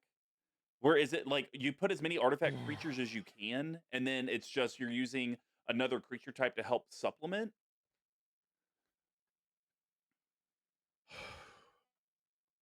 Or is it like artifact creatures and enchantment creatures, and like that's just like everything you're doing? Like I almost wonder how many creature types there are that have the both. So Let me tell you this. Wait, finish reading the card and then I'll come back to it. okay, Death Touch and Lifelink, and when it dies, and here's the other nice thing about it is that you're gonna get a 3/3 worm artifact creature token with Death Touch, and then another one, but this one will have Lifelink. Okay, so I had this conversation with Single Aaron kind of recently, right? So the new Warhammer deck that came out is mono black artifacts, right? Hmm. So I think because he was like, should I make this like I don't want to do mono black, so I should do like Gogari with Glitza the Traitor. I was like, sure. So I think until that deck had gotten printed out that has so much mono black support for artifacts, I don't think you could. But now I think that would be a really interesting way to build this. Fair Golgari enough. sacrifice and artifacts, that would be wild. That would be actually be pretty sick. So I think now there is support if there wasn't a year ago. Gotcha. Well, and then Yeah. that might be a Silencia colored card. The one that makes everything an enchantment. That's Silencia, right? Or is that mono green? That's Enchanted Evening. That's Azorius. Blue Azorius. white. Never mind. Yeah. Completely wrong. So, Ah, anyways, you guys get the gimmick with Wormcoil Engine. It's going to count for 2 of our Baba Yaga things. It's a scary mid range blocker and in the red zone. But then the great thing is that even when it does die, whether it be from our opponents or our own sacrifice volition, we're getting 2 more buddies to come along with it that yeah. still help us in the Baba Yaga stuff. Yeah. What a this card is actually terrifying. The artwork and on play. So you got there. It is very spoopy. All right. Next one we're going to go with is a spooky card, and it scares the hell out of people. And I'm pretty sure this card, if Oh! it was in universe, would also be scary. Tegrid, God of Fright. Ugh! 3 colorless, black, black, legendary creature. God. It has menace, and it's a 4/5, and you get it for about 275. Pretty cheap. It has Way menace. too cheap. Whenever an opponent sacks a non-token permanent or discards a permanent card, you may put that card from a graveyard onto the battlefield under your control. It does technically flip and become Tegrid's Lantern for 3 colorless black, should you want to cast it for it. And it's a legendary artifact. Tap. Target player loses 3 life unless they sack a non-land permanent or discard a card. 3 colorless black to untap Turgrid's Lantern. I mean, I'm sweating just thinking about this card. So This scares the shit out of me. So the funny thing is, we actually talked about this when we did the EDH Rec Salt list with me, SD, and Marketing Ross on Wednesday's Yes. stream, which that episode will debut next week for the collective. Or I guess if you're now listening to this in retro, it came out earlier. The time continuum doesn't make sense. So No. here's what I had said, Tuck. What if the card was still printed as is? You just took the text boxes and flopped them. So the Turgrid side would be the one stating tap, target player loses 3 life unless they sacrifice, and then 3 black, untap, Turgrid, God of Fright. And then the Lantern would be the one where it's the sacrifice or discard. You may put that from a graveyard onto the battlefield under your control. I feel like that makes the card 10 times fairer because you can no longer reanimate it from the graveyard. I think that's the biggest issue with Turgrid is that I can kill it, but then if it's in black, they probably have reanimation and those types of spells. They're just going to bring it back. But if it was just an artifact, if it was on the backside, it's like you would have to return it to hand and then be able to cast it. You would never be able to pull it straight from your library or graveyard to the battlefield and have that intense effect. Do you think that would have made people feel a little bit more comfortable? Absolutely not. I don't What? think I don't think it matters if it's on what side it is. That effect is so oppressive. It doesn't matter if it's a creature or artifact or whatever. If it was an enchantment, that would be insane. Well, no, It but was you're missing the point that it's on the backside of the card. There's no right, way yeah. to get it to that backside unless you return it to hand and then cast it. That's I my still point. I still think it's too I don't think that changes. That doesn't change anything for me personally. That's still way too scary. You're Legit, too it's way too scary. scary. You're too scary. Yeah, that's right. All right. Well, why don't you round out round 18? Uh, do, do, do, do. I know we're getting Let's down to the go. wire. I know, right? So let's go to this one. This is another classic Halloween one. I'm gonna go with Bad Moon. So Bad Moon is pretty straightforward. It's double black for an enchantment. Black creatures get +1/+1. Spoopy AF, right? Like a lot of the tokens we're creating are skeletons, are pests, that sort of things are solid. And here's the best part, right? Here's what I like about it. You'll just Baba sacrifice it to Yaga, Baba Yaga. bingo. Because your opponents are gonna think that, oh yeah, I'm playing my teeny weenies. I got this game on lock. I'm gonna keep this guy alive for as long as possible because all my creatures get buffed. And then you throw it right on their face right before combat. It's very spoopy. Look at the old school, look, the old ones. There's a fucking skull on the moon. The art is, you're checking the boxes on the spooky side of the equation. On the is it good for the deck side? Absolutely not. This is such Well, a let's bad card. well listen. If you don't like that one, you're gonna hate this one. To round out before we go to the lightning round, I'm going with another card that's been Oh my old as the game is god. long. We're going with Quambodge What is Witches. wrong with you? Look how spoopy that art is. That artwork freaking This is a rules. Look at bad that. card. It doesn't matter. Look at that artwork. It's incredible. Seb McKinnon, shout out to you and your sister. Double black for creature human wizard Harry, or wizard redacted, if you will, for 1/3. Tap deals 1 damage to any target, 1 damage to any target of an opponent's choice. Let's go. It's spoopy. And then you just sack it to Baba Yaga. You play this on turn 2. You tap it. You kill out some sort of like mana dork. Baba Yaga comes out on turn 3. Turn 4, you kill another mana dork or ping someone in the face or hit a planeswalker and then sacrifice it. The game's already over.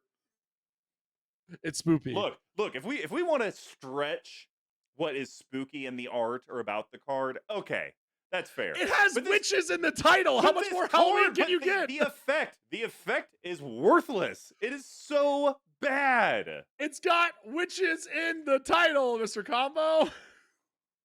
I'm so up. You know what? Because Tuck did this, I'm going to. How are you going to round out before we go into the lightning round? No, I'm just gonna piss you off. I know. Do it. Let's go here. Yeah. Let's do it. How about Blightsteel Colossus? How's that sound? How's that sound? You like that? No, I don't. I don't like it at I all. don't want it. How is this even on your list? Or did you just pull this out of your ass to spite No, me? it was on my list. Oh, yeah, yeah. Blightsteel Colossus, 12 colorless artifact creature, Phyrexian Golem. The art is spooky as hell. It's a Phyrexian, which is spooky as hell, and it does spooky as hell effects, so it Yeah. actually fits. Trample, infect, indestructible. If it'd be put into a graveyard from anywhere, reveal it, shuffle it into the library. I like it. Usually you'll plop this down. It's just like, okay, I'm going to try to win off of infect. Yeah. But you could then start messing with your opponents, and it's like, okay, I'm going to kill one person with it. Oh, you think it's going to be around? No, I'm going to sacrifice it. Have it go to the graveyard, and then it gets shuffled in, and it helps with my Baba Yaga effects. So it's creepy AF. It actually does creepy stuff, but I knew it would just piss you off because you hate this card. Facts. Mission successful. All right. Well, before we head to the lightning round, we would love for you guys to check out our amazing Etsy store. If you head to Etsy.com, type in CMD Tower into the search bar, and you'll be able to see all of our great swag, sweaters. You know, it's starting to get cold. We got tons of those Jund holiday sweaters available. It's this nice combed cotton. It's super, super soft. That's We very also have comfortable. foil playmats. We do have nice hard metal tokens. Definitely, you know, everything you guys do with any of the different sponsorship ways that we've talked about in this episode, that all goes directly into the channel. Trust me, it does not go to my 90-foot yacht or BigTuck's broken down trailer in North Carolina. I just assume that's what North Carolina has, is a lot of broken down trailers, correct? Correct. Okay. But no, for all reals, that's what's helping to get us to Magic 30. That's what's helping covering a lot of the costs when we try to improve our content and stuff, like you see a lot of us doing with OBS now. So yeah, just Etsy.com, CMD Tower, go buy some stuff. Now we're going to do the lightning round. And as a reminder, I'm going to kick this off. And it's just going to be boom, boom, boom, me, tuck for the next 5 cards. Then we will do a quick pause for the audio and for our Twitch and YouTube. You guys could probably come back in 3 to 5 minutes when we do the pause. And then we'll actually show you guys the deck statistics. So, Yeah. kicking off, pick 20. There's only so many options I know. I'm kind of left like, I kind now. of blew my load on some of the earlier ones. No, I still have so many good Oh, cards. yeah. It's just like now, what's technically creepy? What's technically good for the deck? I think we're gonna go with. I think this card right here. Okay. It's another one similar to where you can. It's gonna get. It's kind of like Noxious Gear Hulk. We want to sacrifice it, and we want to bring it back to keep doing the effect over and over. So I actually think Spine of Isha is Oh, a okay. very All right. spooky card, and it's Yeah. going to really Okay. help with our deck. So Spine of Isha is 7 colorless artifact. When the ETBs destroy target permanent, and when it is put into a graveyard from the battlefield, return it to its owner's hand. You can get it for under $1. Normally, this is unplayable, but I think it fits our deck theme well because now 7 colorless. Yeah, we're destroying anything we need to. That's a Yeah. problem. But then it's immediately sacrifice fodder for Baba Yaga. It goes to the graveyard. It's coming back to hand, and then the next turn, it's like, Yeah. okay, do I need it again or do I not? Yeah. No, I like it a lot. Again, this goes back to, are we just playing artifacts? Are we just doing, Yeah, I know. maybe, right? Why not? Maybe. I like it. I think it's cool. It's All right, a good Tuck. pick. Well, give us your number 20 pick. As the witches round around their corners in the halls of Strixhaven, they assemble their contraptions and their beautiful ingredients. And I have Newt here, the wand of Harry redacted bits there. And then they come up with a beautiful disastery spell that will pull everyone who's obsessed with treasure tokens and blood tokens and pretty much every deck that Big Tuck likes into its own place. We are talking about the ritual of culling, the culling ritual.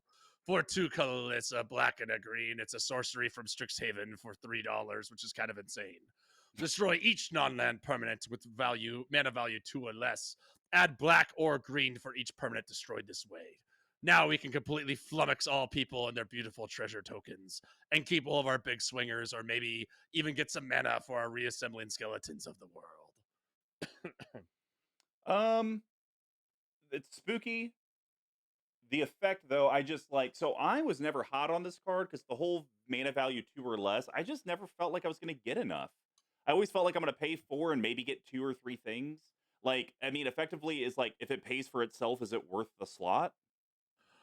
I've seen this card generate like 12 mana off of Oh one go. wow.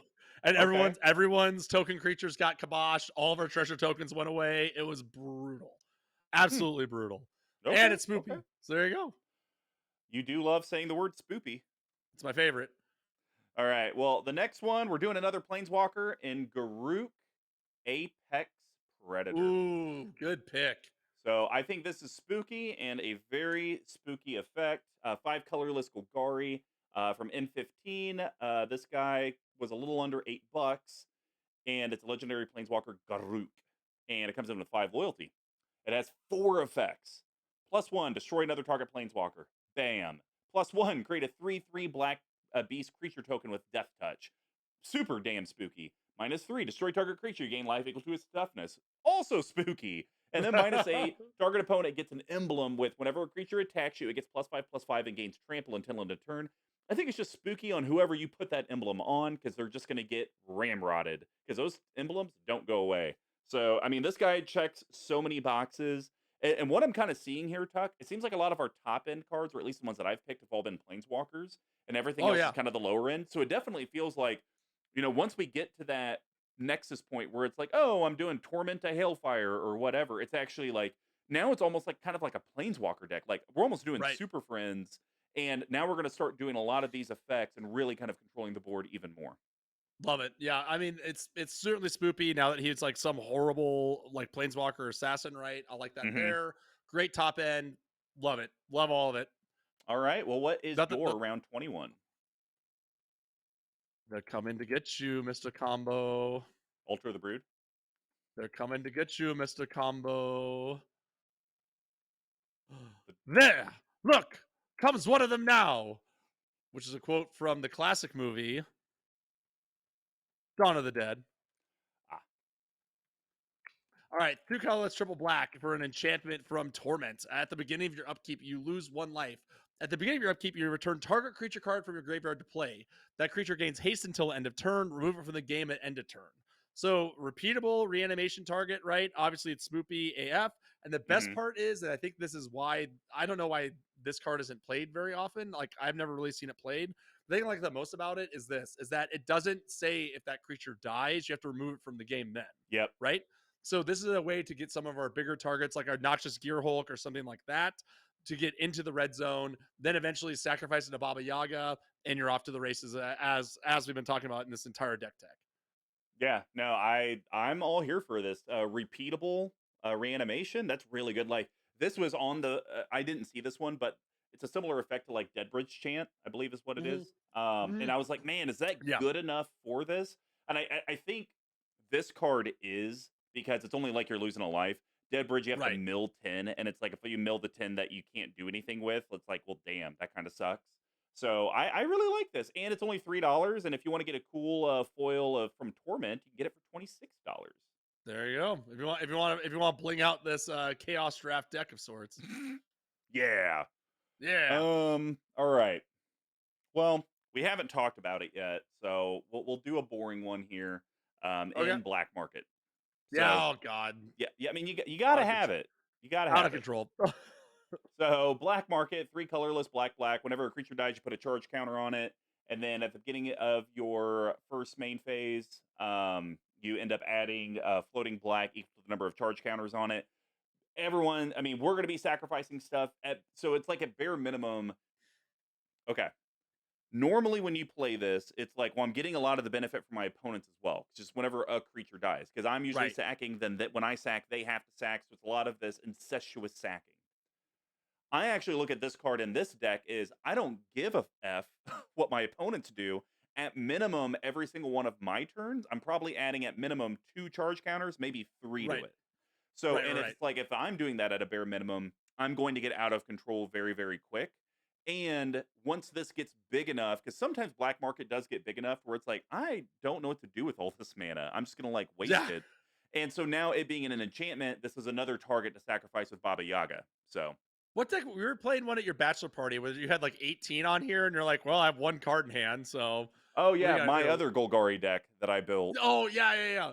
Yeah, So here's the funny part. So do you think WotC in its infinite wisdom thought that like charge counter on black market kind of makes sense, right? You're charging someone at the market, sure. but like charge now is all like artifact and like electricity and whatnot. Do you think that was Huh, just an oversight? probably. Yeah. Okay. I mean, there's only so many different counters they can do, right? Yeah. All right, Tuck. What do you got? All right. This man, much like the Godfather, is well gifted in the pants area and also is impossible to kill because he is old Rootstein. For a colorless, a black, and a green, you have a 1/4 legendary creature, human peasant. When he enters the battlefield or at the beginning of your upkeep, mill a card. If a land card is milled this way, create a treasure token. If a creature card is milled this way, create a 1/1 green insect creature token. If a non-creature, non-land card is milled this way, create a blood token. So in a deck that cares about reanimation sort of shenanigans, either way, you will get another permanent that you can sacrifice to Baba Yaga. I don't like it. Don't like it? I don't like Does it. it do It's it? Does it do it spooky. for you? No, because Even with the accent, work. yeah, no. Because here's the issue, Tuck. I still think you're overvaluing how much reanimation we've actually put in this chaos draft. We actually haven't put a lot. We haven't talked about reanimate, animate dead. We haven't talked about any of like the basic ones. So Yet. and this this deck, in my opinion, is very much like my Gisa and Geralf deck, where how many times have you seen me play that deck and I mill four and it's like, well, never seeing those cards ever again. And it's just like, unless you have solid reanimation strategy, I don't think anyone should ever be doing it, even though you're getting replacement tokens and permanents for whatever you milled. I'm going to guarantee that murder is a better card in your hand than a GD blood token. And murder is like the Maybe. low end that we're talking That's the about here. lowest on the end of it. So Maybe, maybe, I'm but I'm not a maybe you get fan. the one type, maybe you get your artifact or something like that that you just need a little bit of juice there. Maybe. All Maybe. right. Let's see. For round 23, I'm gonna go with. Man, this is tough. Let's actually do this. Let's do it. Creepy art, creepy effect, and people get pissed. We're going Mind Crank. Oof. So Mind Crank is two colorless. It's an artifact, and it states whenever an opponent loses life, they mill that many Sure. cards. Yeah. So now our Baba Yaga effect, we're gaining three. Each opponent's losing three. We're drawing three, and they're milling three. I mean, just as many things that we can tack on. It's almost like if you guys watch MTGO, the more popular channel that does that with like Goldfish with their Commander Clash. I want to Right. see a poker, like just like a card deck of just stacked effects. Just like, oh, they did the Baba Yaga effect, and it just like goes out. That's what I Oh want. yeah, yeah, So yeah. Yeah, it's good. I like it.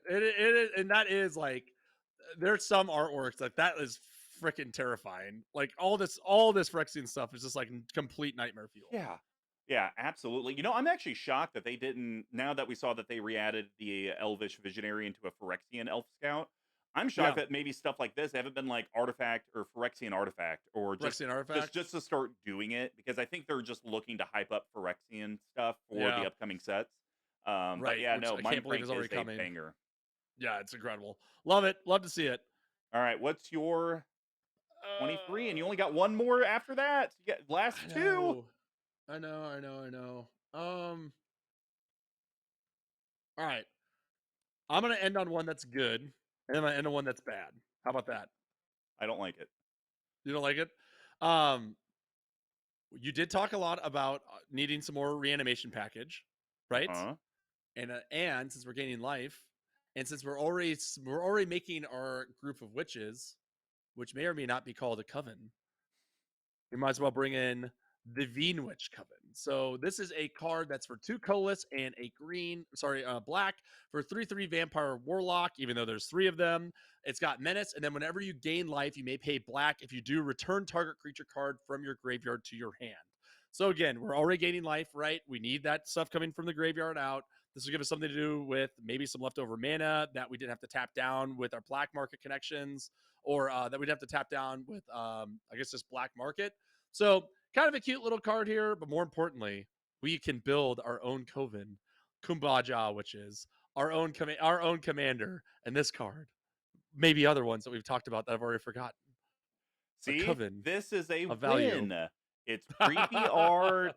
It has a creepy effect. It actually works with the deck. See, this is what happens when you actually go with the theme. This is a good one. All right. This is a good one. Okay. And I'm gonna end mine with pretty sure this is like the most popular Golgari legend out there. Oof. But I think it does fit the deck enough. Because we even if we don't have a lot of non-token creatures in the deck, it's always good for at least our commander. So Marin of Clan Right. Neltoth, two Yeah, that's colorless good. Golgari, human shaman. Whenever another creature you control dies, get an experience counter. And at the beginning of your end step, choose target creature card in your graveyard. If that card's mana value is less than or equal to the number of experience counters you have, return it to the battlefield. Otherwise, put it in your hand. So we've already Yeah. talked about multiple things that we're doing in this deck around sacrificing our creatures. Now, one of the things that'll be very difficult is if people keep removing Baba Yaga.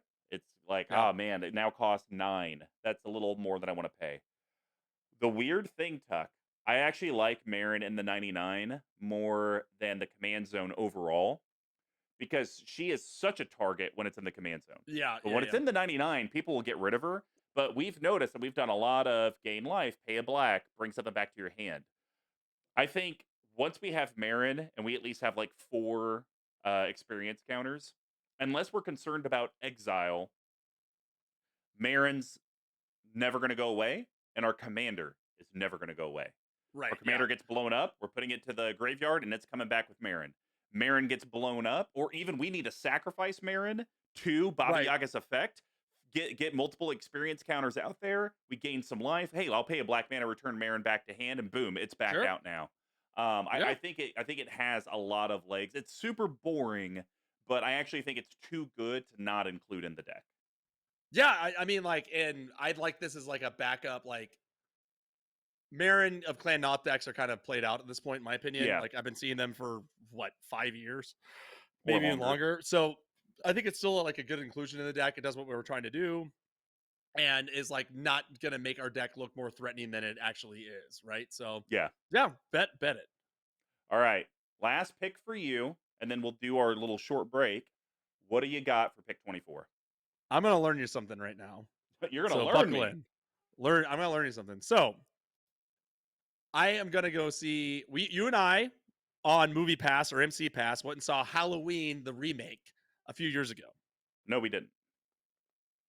I went with my ex-girlfriend from Kansas City a few years ago and There went you and saw go. Halloween remake. Because I've actually never seen any of the Halloween movies. So, Okay, so excellent. So Halloween, I'm going to tonight to relax before my rugby game. I'm going to go see the new Halloween Ends, right? And then I'm going to be writing my blog piece for my other 17th hobby about the trip arc of Halloween Kills, Halloween Ends. So the first Halloween was a classic, right? John Carpenter, great. The second Halloween was also successful, but then they decided to do something a little different. They were like, well, what if we turn these movies instead of to being all about Mike Myers? What if we turn them into like an anthology, like a what's it called? Tales from the Crypt. okay. So then they came out with the completely batshit insane movie where kids put on Halloween masks that then send lasers into their brains and spit out a bunch of cockroaches and snakes out of their mouth that then go kill their parents. Dead ass. And that movie is called, Mr. Combo, Halloween 3 Season of the Witch. We're going to a piece of magic history, baby. Season of the Witch. Triple black, an enchantment. At the beginning of your upkeep, sacrifice it unless you pay 2 life. At the beginning of the end step, Destroy all untapped creatures that didn't attack this turn, except for creatures that couldn't attack. The end step. What do most people think is actually scary? Chaos. And what's a deck that we can bring it to them with? Season of the Witch. All right. Chart Spark just said that was a journey. Yeah. Is that a journey you want to go on? Yeah, I love this journey for me. I love this journey for you. I actually really like this card. I think this is Really? actually really. I think this is really cool. I wish it wasn't $47, or I know, right? I would slam dunk. Because I do run the indestructible equipment in my Shirai deck. Like this would be a lot of fun in there because it's like, oh yeah, kill all my teeny weenies. I don't give a I don't F. care. Like they're all Yeah. coming back anyways. But like Shirai is the one that like I can't actually attack with. Oh, right. Because I mean, people would easily snap kill her. Yeah, because she's But- like what, a 2/3 or something? 2/2. Yeah. Yeah.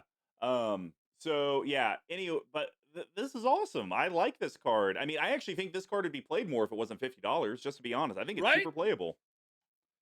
Because Yeah! it's basically the opposite of that red one, where it's like at the end Right. step, whatever creatures didn't attack get tapped down. Right. And that's just it. But man, the destroy, oh baby. Let's go, baby! Closing it off the right way. Spoopy, on theme, Boopy. reserved list. All right. Well, collective, we'll be right back. We're going to put this in to tapped out. Probably not going to share it on screen, but we will have that deck list in the show notes when everything officially gets published next week. So come back here in about 5 minutes. And for our audio cast, you literally won't see a difference. See you in a second.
And we are back. And for the podcast people, it's like we never left.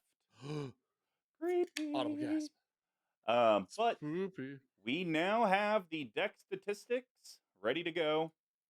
And Tuck, interesting things here. So Right. what I'd like to do first is we're going to kind of go back to that EDH rec page, and I'm just going to kind of go back and forth. Like, here's what our deck had, here's what their deck had. See if you have any thoughts on it, Okay. and then we'll just quickly hit the dollar amount, the competitive meter, and we're going to wrap up this chaos draft. So our deck Perfect. had 21 creatures. The average deck on EDH rec had 30, so we had 9 less creatures. Surprised? Inter- yes, actually, because Told like you. it has to be 3 different permanent types. It can't just be 3 creatures and then nothing happens. Yep. Interesting. Planeswalkers, ours had 4, they had 1. I think we can understand that because I like Planeswalkers a lot more. So I think that's more of like a personal preference, Yeah. like in my picks. And it's just another permanent type to sacrifice if they're at 1 loyalty and you're like, well, there's nothing else to do with it, right? So yeah, I think more planeswalkers and decks usually is like a better thing, or at least more fun. Yeah. Well, and we never really talked about this. Baba Yaga doesn't care about sorcery speed. You can do it whenever you want. Yes. So people True, could be true, true. swinging in at your planeswalkers, and it's like, okay, well, I'm going to set up my blocks before blocks, sack those 3 things. And I don't take any of the damage, and now I'm getting these effects. So, Yeah, yeah, yeah. enchantment wise, we had 18. They had 11. I think they're good. I think all of our picks are great. So Yeah. like I think this is gonna be a deck that is really gonna value from enchantments, especially like the great pracs of the world. So I think having more of those is just fine. Sorceries, we had 6. They had 7. We were about in Yep, line. about right. Yeah. Can't Uh, sacrifice them, so don't want to have too many. And mhm. half of the, I mean, most of the ones, except for Colleen Ritual, except for 3, were ones that we picked before we even started recording. Yeah. Here's the interesting thing, Tuck. You made multiple comments about the artifacts. We only had 10, and they had 11. Does that make you feel different about well, man, maybe this is the artifact deck? No, because I think that's like on average, yeah, that probably tracks. And honestly, they're probably very similar to ours, right? Like Hmm. Witch Call Talisman's definitely like a slam dunk in there. So I think if you want to go the artifact route, you have to put a little bit more effort into it. So that is not too terribly surprising. And then on the instant front, we had 4, they had 6. I mean, I think, Yeah, pretty much the same. pick your poison. If you want to do more, if you want to do more interaction and instant speed, then fine. But again, I think it kind of betrays a little bit of the theme of the deck, right? Yeah. Our average CMC was 328, which I think EDH Rec doesn't give us that data, but I want to say based off the chart, they probably were like a 3.2 to a 3.6. So I think we were right there, even on the Yeah. low end, which I think is good. Um, and Tuck, we comment about this every time we do a chaos draft.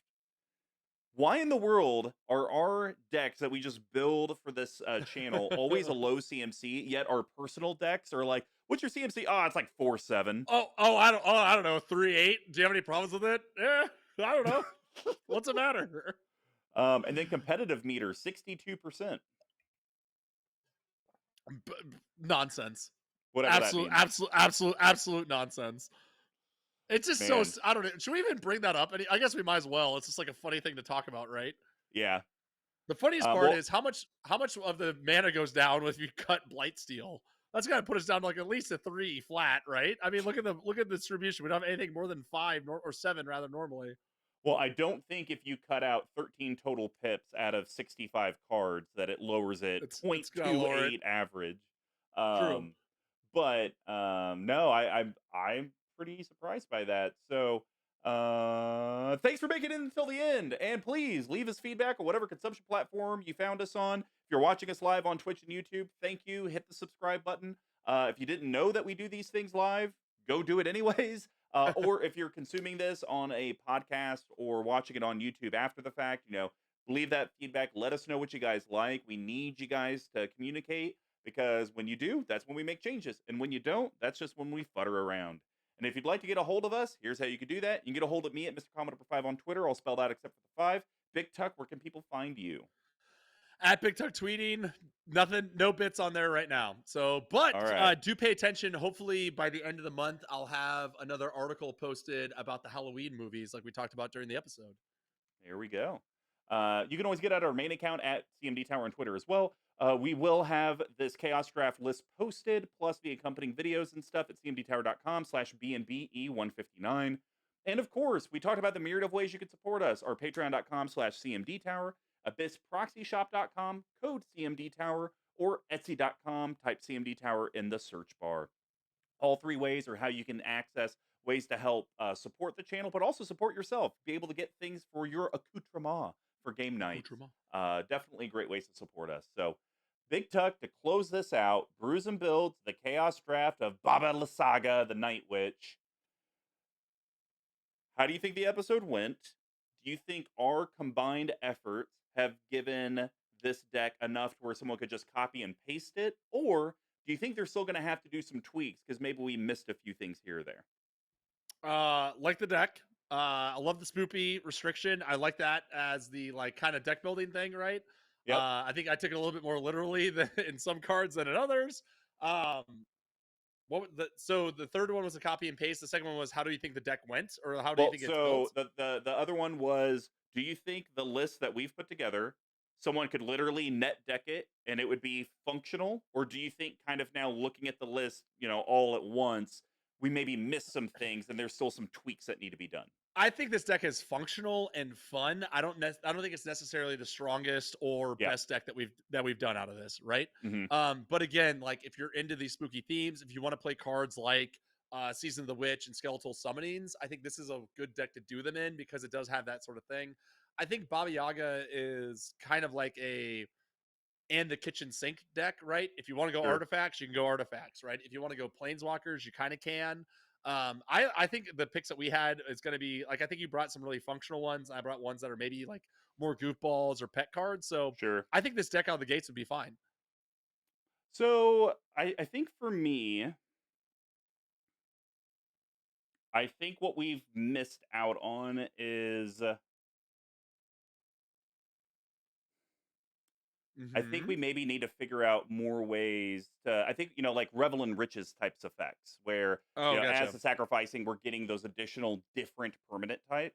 So I think that's probably the only thing that, looking back on it, we could or if someone went ahead and made this thing, they could go ahead and do that. That's I think once that happens, it will be a way more functional deck than what we're seeing here. But Yeah. I do think this deck is actually probably good enough as is to easily sit at a pre-con table and have fun. Oh, for sure. Oh, Yeah. yeah. Yeah, Easy. you could have Easy. fun at a pre-con table. I think if you sat at a table that people are building gimmicks, you also would be able to Yeah. still have a ton of fun. I didn't even think about So, I didn't even think about gimmick tables. I gotta figure what gimmick deck I'm bringing next week. oh yeah, that's right. So that's how I kind of felt about it. We would be super interested to hear what the community thinks about it. Leave a comment on the episode to let us know how much you liked it. But with that being said, we're gonna close this bitch out. See ya, For some spooky spooper motherfuckers! music. Ooh. Oh, wait, did it just skip?